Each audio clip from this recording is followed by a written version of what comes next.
শ্রীরামকৃষ্ণের মুখে গল্প।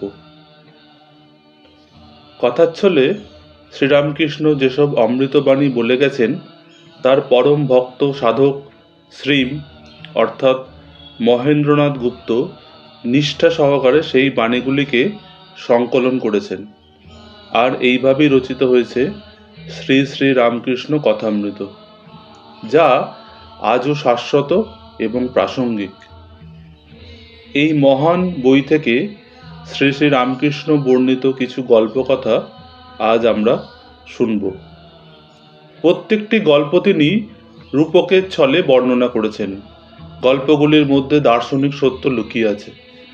শ্রী শ্রী রামকৃষ্ণ জানতেন, নিরক্ষর অসহায় সাধারণ মানুষকে ঈশ্বর ভাবনায় উজ্জীবিত করতে হলে সহজ সরল গল্প বলা দরকার। তাই বোধহয় তিনি এইভাবে এত সুন্দর ভাষা ও ভঙ্গিমা প্রয়োগ করে গল্পগুলি বলেছেন। কোনো কোনো গল্প পুরাণ থেকে সংগ্রহ করা হয়েছে, আবার কোনোটি ইতিহাসের ঘটনার ওপর নির্ভরশীল। ব্যক্তিগত অভিজ্ঞতালব্ধ একাধিক কাহিনীও তিনি বিনা দ্বিধায় শুনিয়েছেন তার অসংখ্য ভক্তমণ্ডলীকে। আজকের প্রথম গল্প, গিরগিটি। কোনো এক ব্যক্তি জঙ্গলে গিয়েছিল কোনো এক কাজে। আসবার সময় গাছে সে একটা লাল জানোয়ার দেখে এলো। সে এসে তার বন্ধুদের কাছে সেই জানোয়ারের গল্প করলো। বন্ধুদের একজন বলল, হ্যাঁ, জানোয়ারটা আমিও দেখেছি। তার গায়ের রং তো লাল নয়, হলুদ। আর একজন বলল, হলদে। হলদে কাকে বলে কখনো দেখেছো? আমি নিজের চোখে দেখে এসেছি, তার গায়ের রং সবুজ। আর একজন গম্ভীরভাবে বলল, তোমরা যা বলছো কারোর কথা ঠিক নয়। আমিও জানোয়ারটাকে দেখেছি, কিন্তু সে হলো ঠিক বাদামি রঙের, লালও নয়, সবুজও নয়, হলদেও নয়। তারপর সকলে মিলে মহা ঝগড়াঝাটি শুরু করলো। হইচই শুনে সেই জায়গায় অনেক লোক জড়ো হয়ে গেল। যারা এলো তারাও সব কথা শুনে কেউ লালের পক্ষে, কেউ সবুজের পক্ষে, এই রকম এক এক রঙের পক্ষে গিয়ে দল বেঁধে ঝগড়া করতে আরম্ভ করলো। শেষে হাতাহাতি মারামারি হবার জোগাড়। সেই জঙ্গলে একজন সাধু থাকতেন। তিনি তখন সেই পথ দিয়ে যাচ্ছিলেন। গোলমাল শুনে তিনি সেখানে এসে সব কথা শুনলেন। তাকে দেখে সকলে থামল। তখন তিনি বললেন, দেখো, আমি ওই জঙ্গলেই থাকি। ওই জানোয়ারটাকে আমি রাত দিন দেখি। তার নাম গিরগিটি। সে বহুরূপী। কখন যে তার কি রং হয় তার কোনো ঠিক নেই। তোমরা যে যা বলছো সবই ঠিক। ও হয় কখনো লাল, কখনো সবুজ, কখনো হলদে, কখনো বাদামি, কখনো আসমানি, আরও কত রকমের রং ধারণ করে। আবার কখনো দেখি কোনো রঙই নেই। সাধুর কথায় কলহ বিবাদের সমাপ্তি হলো। মানুষ মনে করে আমি যা বুঝেছি তাই ঠিক, অন্যের কথা ভুল। আমার বুদ্ধির মতো বুদ্ধি আর সংসারে কারণ নেই। আমি যা করেছি তা ঠিক, আর সকলে যা করছে তা ভুল। ধর্মের বেলায়ও মনে করে আমার ধর্ম ঠিক আর সকলের ধর্ম ভুল। গল্প 2, বালকের সারল্য। এক ব্রাহ্মণের বাড়িতে ঠাকুরের পুজো ছিল। ওই দিন কোনো কাজ উপলক্ষে তাকে অন্য কোথাও যেতে হয়েছিল। ছোট ছেলেটিকে তিনি বলে গেলেন, আজ তুই ঠাকুরের ভোগ দিবি আর ঠাকুরকে খাওয়াবি। ছেলেটি ঠাকুরকে ভোগ দিল।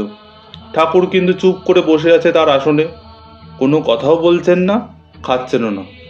ছেলেটি অনেকক্ষণ ধরে বসে বসে দেখল ঠাকুর উঠছেন না। তার ঠিক বিশ্বাস যে ঠাকুর এসে আসনে বসে খাবেন। তখন সে বারবার বলল, ঠাকুর এসে খাও, অনেক দেরি হলো, আমি তো আর বসতে পারি না। তবু ঠাকুর কথা বলছেন না কেন? ছেলেটি এবার কান্না আরম্ভ করলো।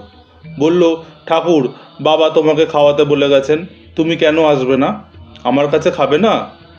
ব্যাকুল হয়ে কিছুক্ষণ কাঁদল সে। তখন ঠাকুর নিজের আসন থেকে উঠে এসে হাসতে হাসতে ছেলেটির পাতা আসনে বসে খেতে লাগলেন। ঠাকুরকে খাইয়ে সে যখন ঠাকুর ঘর থেকে বেরিয়ে গেল, তখন বাড়ির লোকেরা বলল, ভোগ তো হয়ে গেছে, এবার সব খাবার দাবার নামিয়ে আন। ছেলেটি এই কথা শুনে অবাক হয়ে বলল, ঠাকুর তো সব খেয়ে গেছেন। তারা বলল, সে কি রে? ছেলেটি তখনও সরল বিশ্বাসে বলছে, হ্যাঁ, ঠাকুর সব খেয়ে নিয়েছেন। ঠাকুর ঘরে গিয়ে সবাই একেবারে অবাক হয়ে গেল। এর থেকে আমরা বুঝতে পারি, ঈশ্বরকে পাবার জন্য এই ধরনের আনুগত্য ও সারল্য দরকার। বালক হয়ে সে অসাধ্য সাধন করেছিল, সেই রকম অনেক পণ্ডিত বোধহয় করতে পারবেন না। তৃতীয় গল্প, ব্যাধ, বাঘ এবং ছাগলের গল্প। মানুষের অন্তরে ভগবান অনন্ত শক্তি দিয়েছেন। নিজের প্রতি বিশ্বাস রেখে যে উন্নতি করতে চেষ্টা করে সেই উন্নতি করতে পারে। যার আত্মবিশ্বাস নেই কখনো তার উন্নতি হয় না। আমরা সকলেই সর্বশক্তিমান ভগবানের সন্তান, কিন্তু একথা আমরা ভুলে যাই আর নিজেকে ছোট মনে করে উন্নতির শিখরে পৌঁছাতে পারি না। ঠাকুর একবার তোতাপুরীর উপদেশ সম্পর্কে আলোচনা করতে গিয়ে একটি সুন্দর গল্প বললেন। গল্পটি হলো এই রকম: ব্যাধ, বাঘ আর ছাগলের পালের গল্প। এক বাঘিনী ছাগলের পাল আক্রমণ করেছিল। একটা ব্যাধ দূর থেকে দেখে তাকে মেরে ফেলল। বাঘিনীর পেটে ছানা ছিল, সেটি প্রসব হয়ে গেল। সেই ছানাটিও ছাগলের সঙ্গে বড় হতে লাগলো। প্রথমে ছাগলদের মায়ের দুধ খায়, তারপর একটু বড় হলে ঘাস খেতে আরম্ভ করে, আবার ছাগলের মতো ভ্যাঁ ভ্যাঁ করে।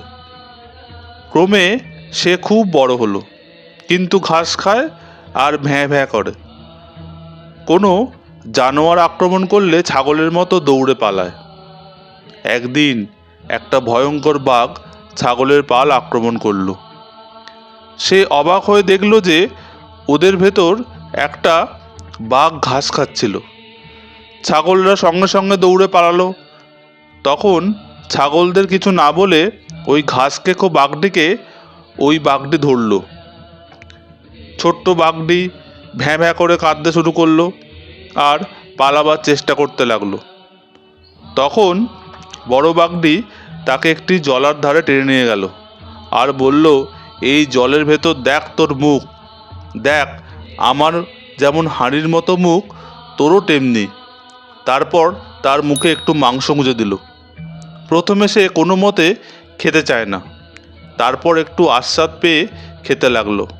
তখন বাঘটা বলল, তুই ছাগলদের সঙ্গে ছিলি আর ওদের মতো ঘাস খাচ্ছিলি, ধিক তোকে। তখন ছোট বাঘটি লজ্জিত হলো।